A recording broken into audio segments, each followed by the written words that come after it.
अगर पाना है मंजिल तो अपना रहनुमा खुद बने, क्योंकि अक्सर वो भटक जाते हैं जिन्हें सहारा मिल जाता है।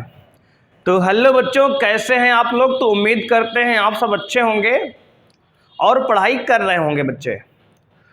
तो आज बच्चों हमारी संकल्प बैच की क्लास 11th की फर्स्ट क्लास है, जो इसमें बच्चों हम लोग जिसमें इंट्रोडक्शन देने वाले हैं बच्चों, है ना।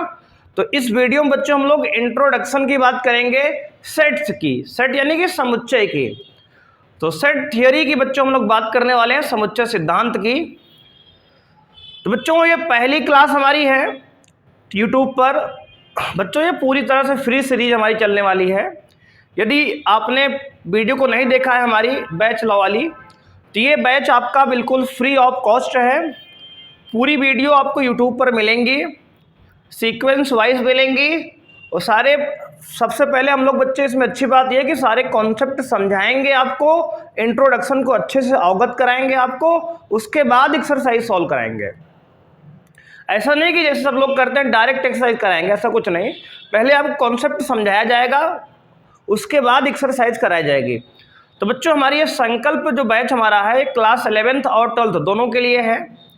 क्लास 11th के लिए 11th की क्लास चलेगी और 12th के लिए 12th की क्लास चलेगी। बस नाम ही सेम है दोनों का, बस, है ना। जैसे 9th और 10th का हमारा एक क्लब बैच शुरू हुआ है। अगर आप घर में कोई छोटे भाई बहन हैं तो बताइए उनको, एकलव्य बैच की क्लास शुरू हो गई है। उसकी कुछ वीडियो बच्चों यूट्यूब पर आ चुकी हैं, तो आप वहां से जाके देख सकते हैं, उनको सजेस्ट कर सकते हैं, ठीक है ना।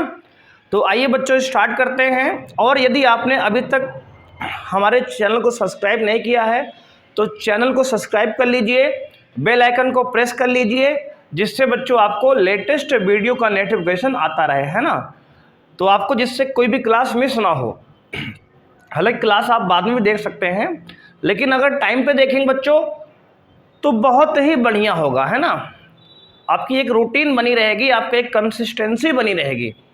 तो आइए बच्चे स्टार्ट करते हैं। सबसे पहले आप हेडिंग लगाइए, सेट थियरी यानी कि समुच्चय सिद्धांत। बच्चे क्या डालेंगे हेडिंग? समुच्चय सिद्धांत। समुच्चय सिद्धांत जिसे बच्चे कहते हैं हिंदी में सेट थियरी, इंग्लिश में कहते हैं क्या बेटा? सेट थियरी इंग्लिश में कहते हैं, हिंदी में समुच्चय सिद्धांत कहते हैं। ये आपका बच्चों चैप्टर है, जो कि चैप्टर फर्स्ट है। तो इसमें बच्चों हम लोग इंट्रोडक्शन की बात करेंगे। क्या करेंगे बच्चों? इंट्रोडक्शन की बात करेंगे। सेट होता क्या है, मतलब बच्चों परिचय होगा इसमें चैप्टर का आपसे। आप भी क्लास 10th से 11th में आए हैं तो कुछ नया चैप्टर होगा। तो अभी आपने 10th में नंबर सिस्टम पढ़ा था, बहुपद पढ़ा था, है ना। तो कुछ अलग टाइप का बच्चों ये चैप्टर है, ठीक है ना। बिल्कुल वैसा चैप्टर नहीं है, थोड़ा सा अलग है 10th से। तो थोड़ा सा अब आपको भी आराम आराम से समझाएंगे, है ना। अभी आप छोटे बच्चे हैं थोड़े से बड़े हो रहे हैं आप। तो हम लोग क्या बात करेंगे बच्चे? समुच्चय की बात करने वाले हैं, समुच्चय सिद्धांत की बात करने वाले हैं। तो इसमें इंट्रोडक्शन की हम लोग परिचय की बात करेंगे आज, कि समुच्चय होता क्या है, इसको कैसे लिखते हैं बेटा, है ना, इसका सिंबल क्या होता है। और उसके बाद हम नेक्स्ट क्लास में कुछ एक्सरसाइज के सवाल करेंगे इसमें हम, है ना। एनसीईआरटी को हम लोग पहले सॉल्व कराएंगे पूरा आपको, उसके बाद कुछ अच्छे क्वेश्चन भी आपको कराए जाएंगे, है ना। तो सबसे पहले आप समझते हैं समुच्चय होता क्या है बेटा। तो डाल लीजिए हेडिंग समुच्चय। समुच्चय यानी कि सेट, इंग्लिश में बेटा कहते हैं सेट। तो सेट क्या है? तो कहेंगे समुच्चय, समुच्चय या फिर ऐसे कह दो बेटा वस्तुओं के, क्या कहोगे? वस्तुओं के सुपरिभाषित, सुपरिभाषित, वस्तुओं के सुपरिभाषित समूह को, वस्तुओं के सुपरिभाषित समूह को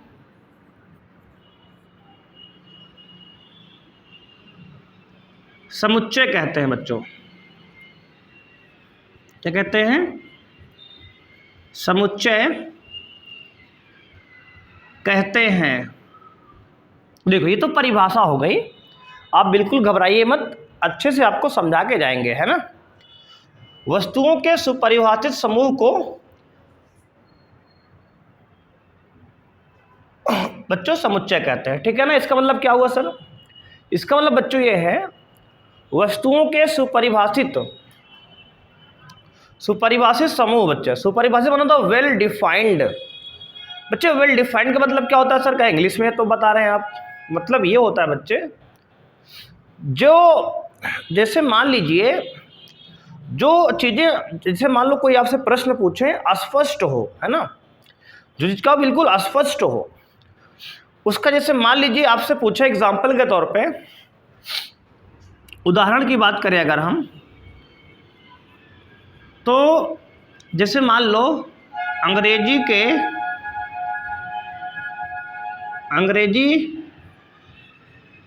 वर्णमाला के स्वरों का समुच्चय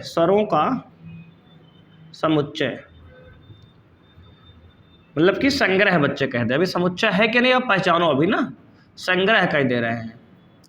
अगर आपसे पूछे बेटा कि अंग्रेजी वर्णमाला के स्वरों का संग्रह क्या होगा, ठीक है ना, क्लियर। यानी कि इंग्लिश में जो वाउल होते हैं, वाबेल होते हैं, कितने टाइप के होते हैं बच्चे, उनका कलेक्शन क्या होगा। तो आप कहेंगे सर ए होता है वाबेल में, ई होता है, आई होता है, ओ होता है और यू होता है। बोलो हाँ या ना बेटा। तो इंग्लिश अल्फ़ाबेट जो होता है उसमें जो वाबेल होते हैं, यानी कि अंग्रेजी वर्णमाला में जो स्वर होते हैं 5 होते हैं, ए, ई, आई, ओ, यू। सुपरिभाषित का मतलब बेटा ये होता है, सुपरिभाषित वस्तुओं का संग्रह ही समुच्चय कहलाता है, परिभाषा हो गई। तो सुपरिभाषित मतलब होता है जिस चीज का अगर मान लो कोई प्रश्न आपसे पूछा जाए तो उसका आंसर अस्पष्ट होना चाहिए, बिल्कुल, है ना। ऐसे नहीं कि उसके कई सारे आंसर निकल रहे हों, ऐसा नहीं, बिल्कुल अस्पष्ट होना चाहिए, क्लेरिफाई होना चाहिए, बिल्कुल, है ना, क्लियर होना चाहिए आपको। जैसे मान लो हमने पूछा अंग्रेजी वर्णमाला के स्वरों का संग्रह है, तो आप बता सकते हैं कि सर ए होगा, ई होगा, आई होगा, ओ होगा और यू होगा, है ना। इसके और आंसर नहीं निकल सकते। जैसे मान लो यही प्रश्न हमने आपसे पूछा और यही प्रश्न बच्चे हमने आपके पड़ोसी बच्चे से पूछे जो बगल में आपके सीट बेंच पे बैठा हुआ है, आपका मित्र, उससे पूछेंगे बेटा अंग्रेजी वर्णमाला में कितने स्वर होते हैं और उनका संग्रह मतलब संग्रह कलेक्शन क्या होता है, तो वो बच्चा भी यही बताएगा बेटा सर 5 वाबेल होते हैं, ए होता है, ई होता है, आई होता है, ओ होता है, यू होता है ना, यही बताएगा वो भी, है कि नहीं बेटा, ठीक है ना बेटा। तो ये जो क्वेश्चन आपसे पूछा गया ये क्या अस्पष्ट है, क्लियर है, तो इसे समुच्चय कहेंगे बेटा, है ना। तो इसी सुपरिभाषित वस्तु की हम बात कर रहे हैं, तो वस्तुओं के सुपरिभाषित समूह को समुच्चय बेटा कहते हैं। और हमने एक एग्जाम्पल लिया कि अंग्रेजी वर्णमाला के स्वरों का संग्रह है जिसमें हमारा ए आया, ई आया, आई आया, ओ आया और यू आया। बेटा ये क्या है, ये समुच्चय है। ये जो हमने एग्जाम्पल लिया है ये क्या है, समुच्चय है, ठीक है। तो ये क्या है, समुच्चय है, ठीक है ना, ये समुच्चय हमारा है।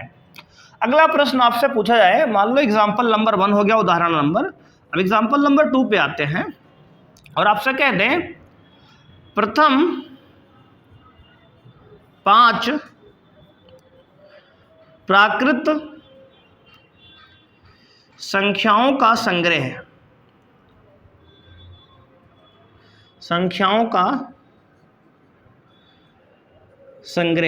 अगर आपसे कह दें बच्चे कि प्रथम 5 प्राकृतिक संख्याओं का संग्रह बताइए, क्या होगा, समुच्चय है कि नहीं।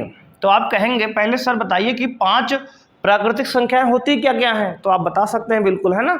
तो पहली प्राकृतिक संख्या 1 होती है, फिर 2 होता है, फिर 3 होता है, फिर 4 होता है, फिर 5 होता है कि नहीं बेटा, बोलो, क्लियर है।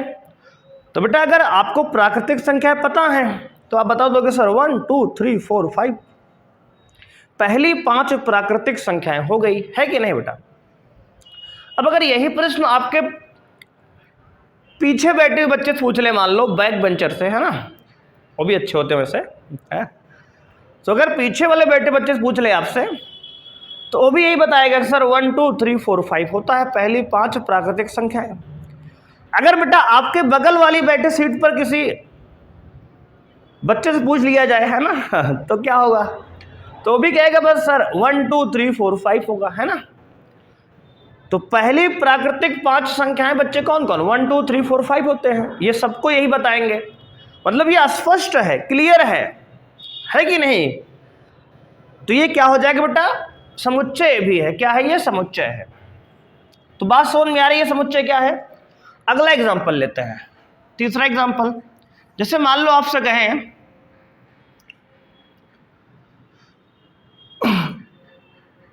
भारत के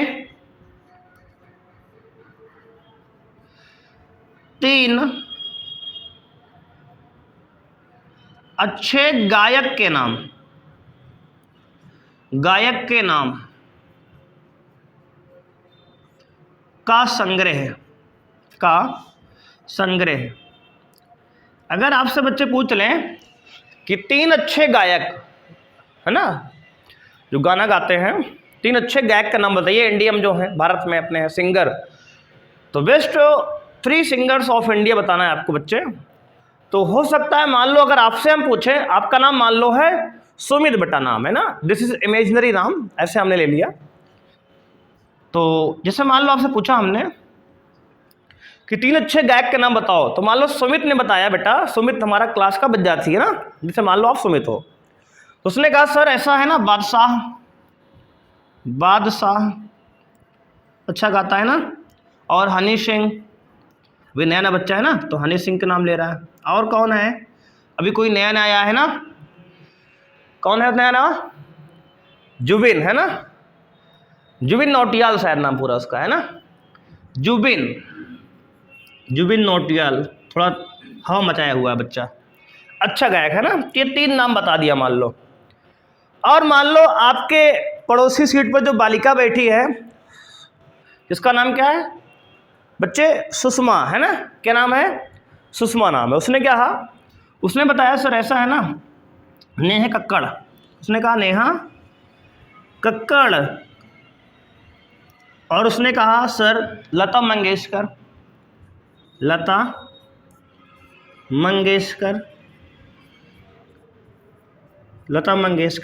और क्या बताया बेटा, तीसरा नाम महिला में, मान ली उसने बता दिया कि नेहा कक्कड़ बता दिया, लता मंगेशकर बता दिया, और क्या बता सकती है, और मान लो एक दूसरा कोई बता दिया, और कोई गायक का नाम बताएंगे आप, तीसरा गायक का नाम, है ना। तो एक मान लो उसने बता दिया, हमें तो याद ही नहीं आ रहा है गायक का नाम, तो आप ही बताइए, है ना, कोई गायक का नाम याद है, तीसरा अरिजीत सिंह, है ना, हाँ बिल्कुल, क्या नाम बेटा, अरिजीत सिंह, है ना। अब मास्टर गायक का नाम कहाँ याद रहेगा ना यार, तो अरिजीत सिंह मान लो, ठीक है, 3 गायक हो गए। अब देखो क्या यहाँ आप देखो 2 लोगों से पूछा हमने और दोनों लोगों का अलग अलग आंसर आ गया, तो क्या ये समुच्चय है, तो आप कहेंगे सर बिल्कुल नहीं है, अस्पष्ट तो है ही नहीं है। मतलब अच्छे सिंगर का नाम तो अलग अलग व्यक्ति के हिसाब से है ना, हमको कोई दूसरा सिंगर पसंद है, हम उसके गाना सुनते हैं, आपको कोई और पसंद है, आप उसके गाना सुनते हैं, तीसरा कोई व्यक्ति और है, वो अलग सिंगर गाने पसंद करता है ना, तो सबकी पसंद अलग अलग है। अगर आप पूछे आप खाने में क्या लेंगे, तो आप कुछ और बताएंगे। अगर आपसे पड़ोसी बच्चे से पूछे आप क्या अच्छा लगता है, तो उसको कुछ और अच्छा लगता हो खाने में, है ना, तो सबकी पसंद अलग अलग है।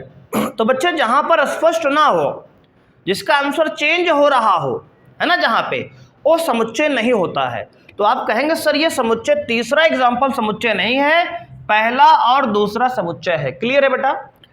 तो वस्तुओं के सुपरिभाषित समूह को समुच्चय कहते हैं, हमने बताया परिभाषा, तो उसमें हमने 2-3 एग्जाम्पल लिए आपको समझाने के लिए।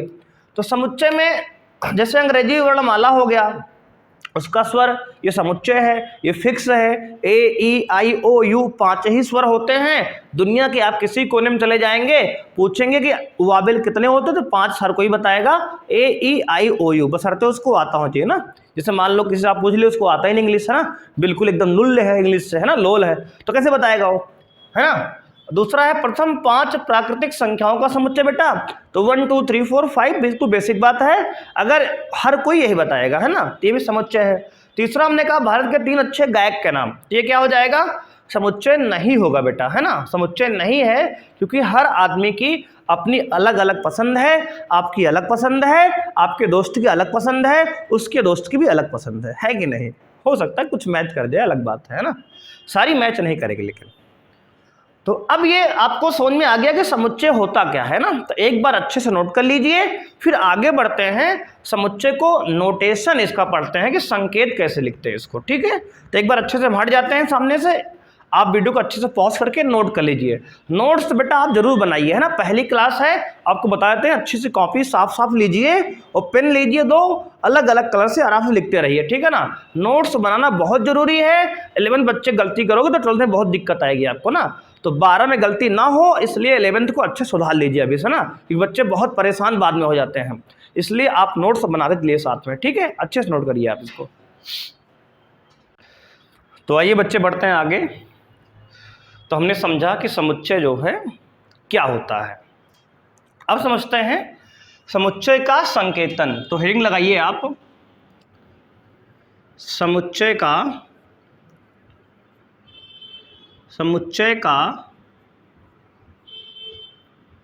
संकेतन, ठीक है बेटा, समुच्चय का संकेतन, यानी कि इंग्लिश में कहते हैं notation of set, notation of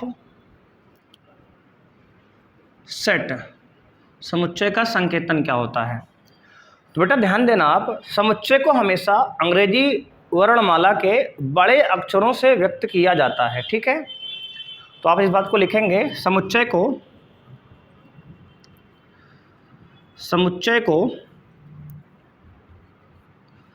अंग्रेजी वर्णमाला के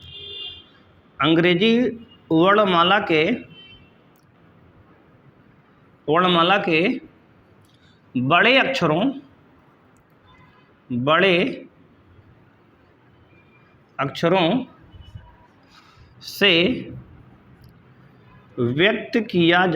से व्यक्त किया जाता है, ठीक है ना, क्लियर बेटा। तो समुच्चय कैसे लिखते हैं, अंग्रेजी वर्णमाला के बड़े अक्षरों से लिखते हैं। जैसे कि अगर एग्जाम्पल की बात करें, उदाहरण की, जैसे कि आप समझेंगे बात को, A B C D and so on Z तक, ठीक है ना। तो A से लेकर Z तक के कोई भी आप लेटर को ले सकते हैं, ठीक है ना। तो A से लेकर Z तक के कोई भी लेटर को आप ले सकते हैं नोटेशन के लिए, संकेतन के लिए। तो बच्चे हमने समझा कि समुच्चय का संकेतन क्या है। तो समुच्चय को हमेशा बेटा कैपिटल लेटर से, इंग्लिश में जो कैपिटल लेटर होते हैं उनका इस्तेमाल करेंगे लिखने के लिए, ठीक है। अब देखो इसके बाद समझते हैं एलिमेंट ऑफ सेट, समुच्चय के जो अवयव होते हैं। तो समुच्चय को लिखने के लिए कैपिटल लेटर यूज कर लिए सर आप। तो समुच्चय के जो अवयव हैं, समुच्चय के अवयव जो होते हैं इंग्लिश में कहते हैं एलिमेंट ऑफ सेट। क्या कहते हैं बेटा, एलिमेंट ऑफ सेट। तो आप ध्यान देंगे, देखो बेटा समुच्चय को तो कैपिटल लेटर से यूज करते हैं ना, संकेतन हो गया। अब जो उसके अवयव होते हैं, एलिमेंट होते हैं, तो आप लिखेंगे समुच्चय के अवयव को सदैव छोटे अक्षरों से व्यक्त किया जाता है, ठीक है बेटा, छोटे अक्षरों से व्यक्त किया जाता है। तो अंग्रेजी वर्णमाला के छोटे अक्षरों से जो है आपको क्या लिखते हैं, एलिमेंट लिखते हैं। तो एलिमेंट को लिखने के लिए छोटे लेटर का प्रयोग करेंगे और समुच्चय को लिखने के लिए बड़े लेटर का प्रयोग करेंगे। बेसिक सी बात है यार। जैसे अगर एग्जाम्पल की बात करें बेटा, जैसे मान लो हमने एक समुच्चय लिखा, अंग्रेजी वर्णमाला के स्वरों का समुच्चय, है ना, संग्रह है, समुच्चय जो भी कहते हो आप। अब तो समुच्चय हम समझ गए कि समुच्चय है ये। तो अगर कह दे कि अंग्रेजी वर्णमाला के स्वरों का समुच्चय लिखो, आप क्या कहते हैं बेटा, यहां लिखते हैं ना, अंग्रेजी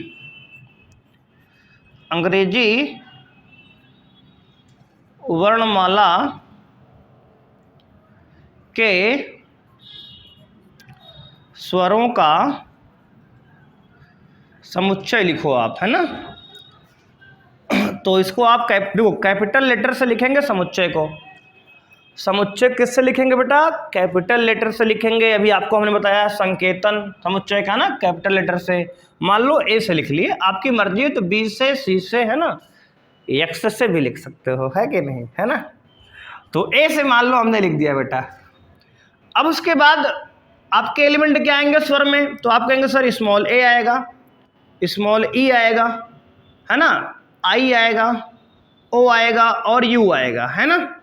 तो बेटा ये तो लिखने की बात हो गई। अब देखो सब कुछ यही समझ लो एक बार में। समुच्चय का संकेतन कैपिटल लेटर से लिख दिए, अवयव को स्मॉल लेटर से लिख दिए।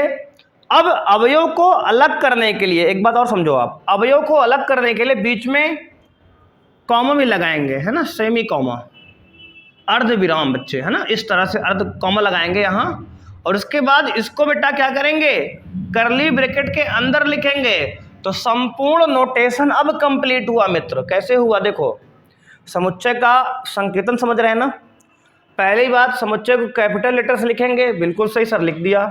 अवयव को स्मॉल से लिखेंगे, लिख दिया।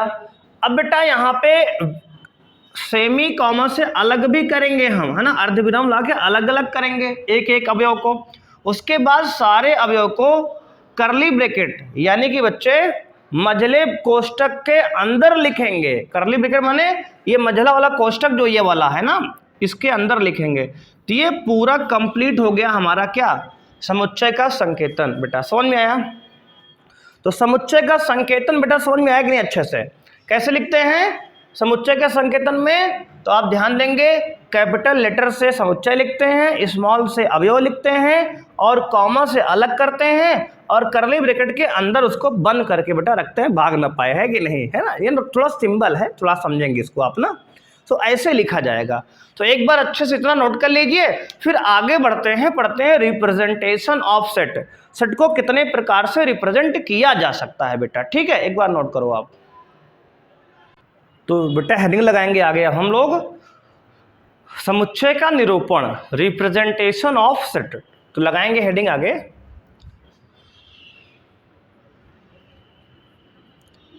समुच्चय का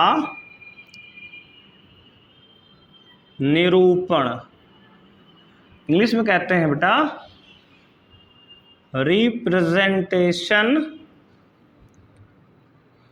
ऑफ सेट, ठीक है ना, रिप्रेजेंटेशन ऑफ सेट। तो बेटा पहला ये जो दो प्रकार से देखो, समुच्चय को बेटा दो प्रकार से निरूपित कर सकते हैं। नंबर एक विधि है, जो पहली विधि हमने पढ़ा, इसमें क्या पढ़ेंगे, तो पहली विधि पर पढ़ेंगे हम अपना यहाँ पे तालिका विधि, सूची विधि या रोस्टर विधि। क्या पढ़ेंगे, तालिका विधि, तालिका विधि या सूची विधि, या इसे इंग्लिश में बेटा कहते हैं रोस्टर विधि, रोस्टर फॉर्म। क्या कहते हैं, रोस्टर फॉर्म, रोस्टर फॉर्म, ठीक है। रोस्टर को हिंदी में रोस्टर भी कहते हैं ना, किताबों में रोस्टर भी लिखा रहता है। तालिका विधि या सूची विधि इंग्लिश में रोस्टर फॉर्म कहते हैं, या रोस्टर हिंदी में भी लिखा होता है, ठीक है। इस तरह से देखो, इस तरह रोस्टर विधि, रोस्टर विधि, है ना। तो इसके तीन नाम हैं। इसमें कैसे लिखते हैं, जैसे मान लो एक उदाहरण हम ले रहे हैं बेटा समझाने के लिए आपको। तो पहला हो गया तालिका विधि, सूची विधि और रोस्टर विधि। और दूसरा पहले लिख लेते हैं ना, दूसरा लिख ले, मान लो दूसरा विधि क्या है, तो गुण विधि, गुण विधि या फिर कहते हैं समुच्चय निर्माण विधि। क्या कहते हैं? समुच्चय निर्माण विधि बेटा। ठीक है, समझ में आ रहा है मित्रों? देखो, पहला होता है तालिका विधि, सूची विधि या रोस्टर विधि, सब एक ही नाम है ना। दूसरा क्या है? गुण विधि या समुच्चय निर्माण विधि। इसको कहते हैं इंग्लिश में सेट बिल्डर फॉर्म। क्या कहते हैं बेटा? Set builder form. ठीक है ना, सेट बिल्डर फॉर्म। देखो, एक सवाल बेटा लिखते हैं पहले ना, उसको समझते हैं दोनों विधि से लिखते हैं। जैसे मान लो आपसे कह दें हम, जैसे मान लो आपसे कह दें हम आप लिखो प्रथम 5 प्राकृतिक संख्याओं का समुच्चय। अभी हमने एग्जांपल लिया था ना, तो लिख देते हैं प्रथम, सवाल लिखते हैं, क्वेश्चन हम यहां लिख रहे हैं। क्वेश्चन क्या है? प्रथम 5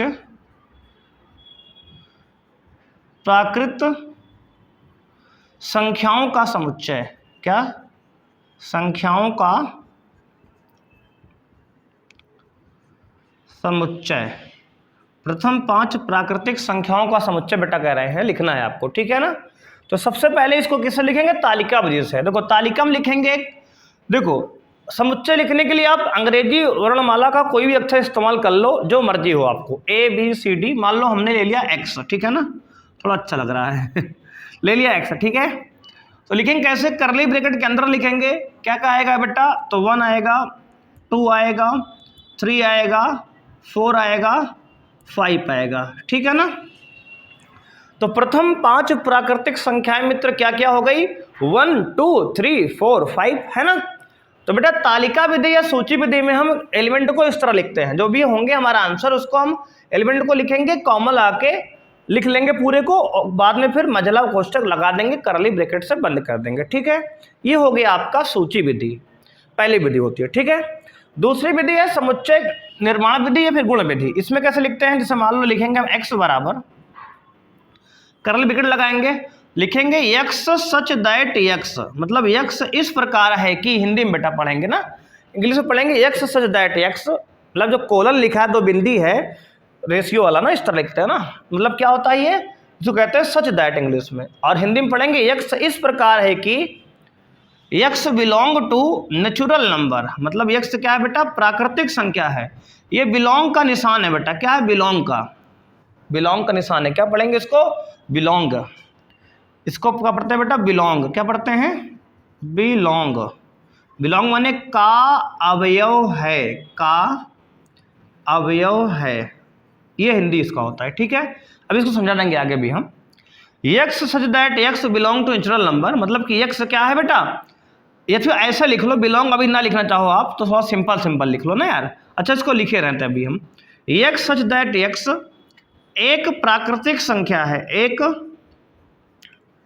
प्राकृत संख्या है। क्या है? एक प्राकृत संख्या है, और जो x का मान है क्या है?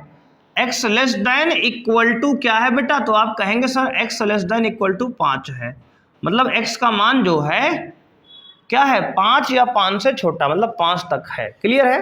तो प्राकृतिक संख्या जो होती है 1 से शुरू होती है, 1 2 3 4 और 5, उसमें x का मान जो है 5 तक है, मतलब 5 आखिरी हो जाएगा, है कि नहीं। तो ये हो गया समुच्चय निर्माण विधि। ठीक है बेटा, ये क्या हो गया? समुच्चय निर्माण विधि, और ये हो गया तालिका विधि या सूची विधि। अब समुच्चय निर्माण को भी हम पूरा समुच्चय निर्माण नहीं बना पाए अभी ना, क्योंकि आप थोड़ा भी छोटे बच्चे हैं, तो अभी क्लास 10 से आप आए हैं, तो 11th में थोड़ा समझना अभी टाइम लग जाएगा आपको, है ना। तो देखो, इसको ऐसे भी लिख सकते हैं आप। देखो, अगर पूरा मैथमेटिक्स में लिखें इसको बेटा, तो ऐसे लिखेंगे। अभी आपको आदत पड़ जाएगी, आप परेशान मत होइए, ठीक है ना, थोड़ा थोड़ा समझिए। अभी क्लास 11th में आपको ऐसे ही स्टेटमेंट समुच्चय निर्माण में मिलने वाले हैं, है ना। धीरे धीरे करते करते आपको आ जाएगा पूरा, तो बिल्कुल भी परेशान मत होइए, हम बता दे रहे हैं तब भी इसको। देखो, x such that x belong to capital N। Capital N मतलब बेटा होता है प्राकृतिक संख्या। क्या होता है? प्राकृतिक संख्या। इसको एक बार आप नोट कर लेना बगल में, ठीक है। इसको मिटा रहे हैं हम, वीडियो को पॉज करके अच्छे से इसको नोट कर लो पहले, है कि नहीं। आज ये रिकॉर्डेड क्लास है ना, आगे के आने वाले क्लासेस में हम लोग लाइव क्लास भी करेंगे, ठीक है, परेशान मत होइए। अभी हम लाइव क्लास भी करेंगे, उसमें आप कमेंट करके बताते भी रहेंगे क्या समझ में आ रहा है, क्या समझ नहीं आ रहा है। तो बिल्कुल भी परेशान मत होइए, इसको आप वीडियो पॉज करके अच्छे से नोट कर लीजिए पहले। अब देखिए आगे, तो हम इसको ऐसे भी लिख सकते हैं कि x such that x belongs natural number for all. क्या बताइए, फॉर ऑल का सिंबल है सभी के लिए, मतलब सभी x के लिए। x की जो वैल्यू है 1 से लेकर कहां तक बेटा, 5 तक है, मतलब x greater than equal to 1 and less than equal to 5। तो इस तरह भी लिखेंगे तो ये प्योर मैथमेटिक्स स्टेटमेंट है, इस तरह होगा। इसे कहते हैं सेट बिल्डर फॉर्म, समुच्चय निर्माण विधि। ये भी सही है, ये भी सही है ना, ऐसे भी लिख सकते हो, ऐसे भी लिख सकते हो। अभी क्लास 11 में आप हो, तभी आपको बेसिक बताया जा रहा है, धीरे धीरे आपको स्टैंडर्ड लेवल तक ले जाया जाएगा बेटा, परेशान मत होइए आप, ठीक है ना। अच्छे से नोट कर लीजिए इसको, ठीक है। तो एक बार अच्छे से नोट कर लीजिए। तो हमने बेटा बताया आपको तालिका विधि क्या होती है, सूची विधि, है ना, ये हो गया पहला। इस तरह लिखते हैं, इसमें एलिमेंट को डायरेक्ट लिख देते हैं। और समुच्चय निर्माण विधि, देखो समुच्चय निर्माण विधि यानी कि फार्मूला मेथड है, इसे फार्मूला विधि भी कहते हैं बेटा, ठीक है, सूत्र विधि भी कहते हैं इसको, दूसरे वाले को। तो उसमें जो उसकी प्रॉपर्टी बताते हैं क्या लिख रहे हैं हम, ठीक है ना। तो एक बार अच्छे से इसको आप नोट कर लीजिए पूरा, फिर हम लोग बढ़ेंगे आगे, ठीक है बेटा। तो बेटा आगे बढ़ते हैं, एक टॉपिक और पढ़ लेते हैं, फिर आपको आज छोड़ देंगे, है ना, क्योंकि आज पहली क्लास है तो आप जो है परेशान हो रहे होंगे कितना सर पढ़ाएंगे, है ना। देखो संख्याओं के कुछ महत्वपूर्ण समुच्चय थोड़ा पढ़ लीजिए। संख्याओं के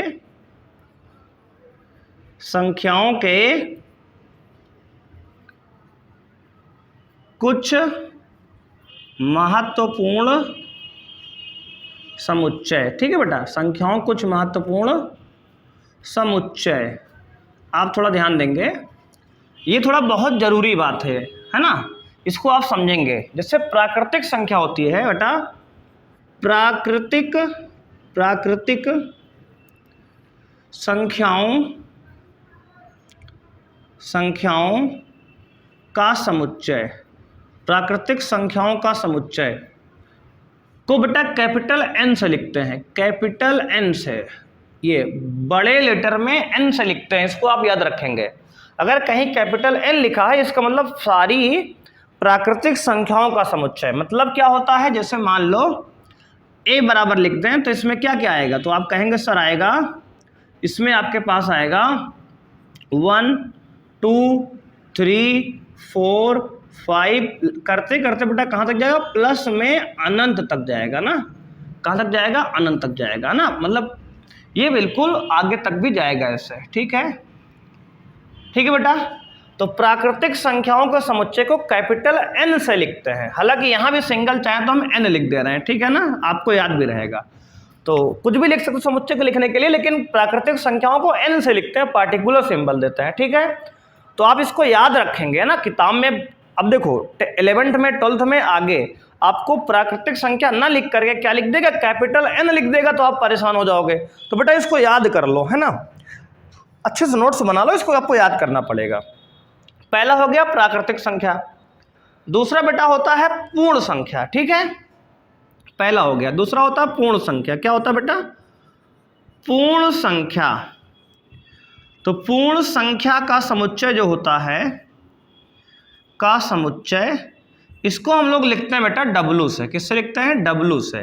तो W बराबर क्या होगा, तो आप कहोगे सर 0 और ऐड कर देंगे प्राकृतिक संख्या में, पूर्ण संख्या बन जाएगा, है ना। तो आप नंबर तो अच्छे से पढ़े हो यार बेटा 10 में ना।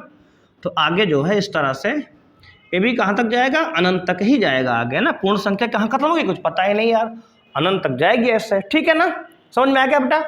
तो प्राकृतिक संख्या के समुच्चय को कैपिटल एन से लिखते हैं, पूर्ण संख्या के समुच्चय को कैपिटल W से लिख देते हैं, ठीक है। अब आगे बेटा पढ़ेंगे पूर्णांक का समुच्चय, ठीक है। तीसरा पढ़ेंगे पूर्णांक का समुच्चय, पूर्णांक का समुच्चय। बेटा पूर्णांक के समुच्चय को लिखते हैं I या फिर Z से, ठीक है, I या फिर Z से। सर कहेंगे ये Z में लाइन क्यों खींच दिया, थोड़ा सा मतलब थोड़ा सा ये क्या है, डिजाइन है हमारी, ठीक है बेटा, परेशान मत होइए, Z ही है, ठीक है। तो इसको पूर्णांक के समुच्चय को I से लिखो या फिर Z से लिखो। Z बराबर बेटा क्या होगा, तो कहोगे आप सर ये होगा -3 -2 -1 0 1 2 3, और इधर भी कहाँ तक जाएगा बेटा, अनंत तक। और इधर भी कहाँ तक जाएगा, माइनस अनंत तक बेटा, ठीक है ना। कहाँ तक जाएगा, तो आप कहेंगे सर ये माइनस अनंत तक जाएगा, ठीक है बेटा। तो ये होता है पूर्णांक, ठीक है। अगर बेटा यहीं पे धनात्मक पूर्णांक लिखना होगा, क्या, धनात्मक पूर्णांक, धनात्मक पूर्णांक, जैसे कि बेटा इसको z के ऊपर प्लस लगा देंगे, है ना, धनात्मक पूर्णांक है। इसमें क्या क्या आएगा, जैसे 1 2 3 ये सब आ जाएगा, ठीक है। और बेटा जैसे मान लो इसमें ऋणात्मक पूर्णांक होगा तो ऋणात्मक पूर्णांक को बेटा लिखेंगे, किससे लिखेंगे, z के ऊपर माइनस लगा देंगे एक तो, ठीक है। तो धनात्मक पूर्णांक को z के ऊपर प्लस लग बैठा देंगे, धनात्मक पूर्णांक कहेंगे, और z के ऊपर अगर माइनस लगा देंगे तो ऋणात्मक पूर्णांक का समुच्चय हो जाएगा। समझ पा रहे हो बेटा आराम से आप ना। तो एक बार अच्छे से इतना नोट कर लो यार, है ना, फिर आगे बढ़ते हैं। तो बेटा इसको नोट कर लो आप, आगे बढ़ते हैं। तो पूर्णांक का समुच्चय हमने देखा i से या फिर हम लोग z से लिखते हैं, ठीक है। इसके बाद समझते हैं परिमेय संख्या को। तो बेटा ये सब संख्याएं आपको जो समुच्चय किससे रिप्रेजेंट करते हैं बहुत जरूरी है, क्वेश्चन में आपको आएगा, है ना। तो आगे समझेंगे परिमेय संख्या, परिमेय संख्या का समुच्चय, परिमेय संख्या का समुच्चय, परिमेय संख्या का समुच्चय, इसको लिखेंगे क्यों से। किससे लिखेंगे सर, क्यों से लिखेंगे। तो बेटा ये परिमेय संख्या क्यों से लिखते हैं, जैसे मान लो परिमेय संख्या, कुछ एग्जांपल आपको दे रहे हैं। क्यों बराबर 1/2, है ना। तो ये सब परिमेय संख्या होती है। 1/2 हो गया, -1/3 हो गया, 2/5 हो गया। इन सब किससे लिखते हैं बेटा, क्यों से लिखते हैं, ठीक है। अगर यहाँ पर भी अगर धनात्मक होगा तो क्यों के ऊपर प्लस लगाएंगे, ऋणात्मक पूर्णांक परिमेय होगा तो क्यों के ऊपर माइनस लगाएंगे, ठीक है। अगर धनात्मक पूर्णांक होगा बेटा, परिमेय संख्या होगी तो ऊपर क्यों के ऊपर प्लस लगाएंगे, और अगर ऋणात्मक परिमेय संख्या होगी क्यों के ऊपर क्या लगाएंगे, माइनस लगाएंगे। क्लियर है बेटा, इसको अच्छे से आप नोट करो। पांचवा समझते हैं। तो पांचवा बेटा हमारा है वास्तविक संख्याओं का समुच्चय। क्या होता है बेटा, वास्तविक संख्याओं का समुच्चय। तो पांचवा डालेंगे वास्तविक संख्याओं का, वास्तविक संख्याओं का समुच्चय, ठीक है, वास्तविक संख्याओं का समुच्चय।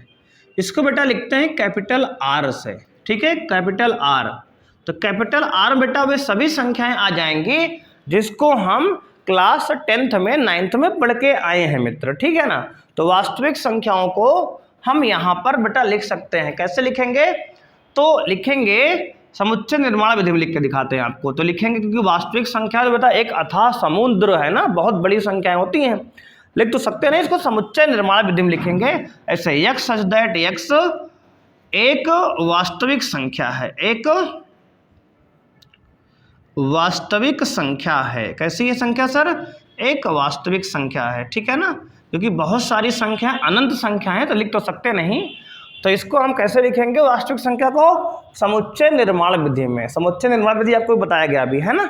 अब देखो यार, ये ऑल अबाउट आपका हो गया सेट थ्योरी का इंट्रोडक्शन एक्सरसाइज 1.1 के लिए, ठीक है ना। तो उम्मीद है बच्चों हमें कि आज की वीडियो आपको पसंद आई होगी, आपने सेशन को एंजॉय किया होगा बच्चे, ठीक है। तो आज की वीडियो में बच्चे इतना ही करते हैं, मिलेंगे नेक्स्ट वीडियो में बच्चे। और अगर बच्चे आपको वीडियो पसंद आ रही है, कॉन्सेप्ट क्लियर हो रहे हैं, तो वीडियो को बच्चों लाइक कर दें, चैनल को सब्सक्राइब कर लें, जिससे आने वाली वीडियो का नोटिफिकेशन बच्चों आपको मिल पाए, ठीक है ना। तो बच्चों आज के लिए इतना ही। एक बार अच्छे से आप बच्चों इसको नोट कर लेंगे। देखो आप वीडियो देख चुके हैं, अगर आप नोट कर लिए हैं तो बहुत बढ़िया, अच्छा कर रहे हैं आप। अगर आप अच्छा नहीं, अभी तक आपने नोट नहीं किया है तो जरा परेशान होने की आवश्यकता नहीं है। ये वीडियो आपके पास रहेगा बेटे, है ना, यूट्यूब पर पड़ा रहेगा। आप अच्छे से पॉज कर करके समझ के नोट करिए, है ना। नोट्स बनाना बहुत जरूरी है बेटा, ठीक है। तो वीडियो को फिर से देखिए, अगर कोई दिक्कत है तो आप कमेंट हमें कर सकते हैं, उसका हम सॉल्यूशन देने की कोशिश करेंगे बेटा, ठीक है ना। आपसे फिर उस पर कमेंट बताएंगे आप क्या दिक्कत आ रही है ना। तो बच्चे यदि आप प्रॉपर कुंडा के निवासी हैं तो हमारा जो बच्चों ऑफलाइन बैच भी चलता है ना, हमारा ऑफलाइन बैच कुंडा में चलता है बच्चा। कुंडा में खैराती रोड के पास में कल्याण मार्केट सब्जी मंडी के पास में हमारा ऑफलाइन बैच चलता है। अगर आप हमारे ऑफलाइन कोचिंग का बच्चों ऑफलाइन कोचिंग पढ़ना चाहते हैं, ऑफलाइन कोचिंग का फील लेना चाहते हैं, तो आप हमारे टॉपर्स इंस्टीट्यूट कोचिंग का नाम है, आप विजिट कर सकते हैं बच्चों। कुंडा का बेस्ट कोचिंग इंस्टीट्यूट है बच्चे। यहां पर आपको जो है कोचिंग का नाम क्या है, toppers institute, institute of toppers बच्चे। तो टॉपर्स का इंस्टीट्यूट है बच्चे, आप आ सकते हैं, यहां पर ऑफलाइन पढ़ सकते हैं। अगर आप ऑनलाइन पढ़ना चाहते हैं तब भी बहुत बढ़िया है, आपको सारे कंटेंट फ्री ऑफ कॉस्ट बच्चे, फ्री ऑफ कॉस्ट, बिल्कुल 1 रुपये लिया नहीं जाएगा, पूरा ऐसे ही जैसे आज ढंग से पढ़ाया गया है। आपको पहले अच्छे से कॉन्सेप्ट समझाया जाएगा, फिर उसके बाद आपको एक्सरसाइज कराई जाएगी, और उसके बाद एक्सरसाइज चैप्टर खत्म होने के बाद बच्चे हम लोग नीट, बच्चे मैथ में तो आती नहीं है, तो बच्चे जेई में जो सवाल आते हैं, एनडीएम सवाल जो आते हैं, उसको हम अच्छे से आपको सॉल्व यहाँ भी कराएंगे ना, समझाएंगे कि ऐसे ऐसे सवाल जेई में अच्छे आ रहे हैं, एनडीए में आ रहे हैं, आप वहाँ से अच्छे तैयार कर लीजिए, ठीक है ना बच्चों। आज के लिए इतना ही, मिलते हैं नेक्स्ट वीडियो में बच्चों, तब तक के लिए बच्चों थैंक यू, बाय बच्चों।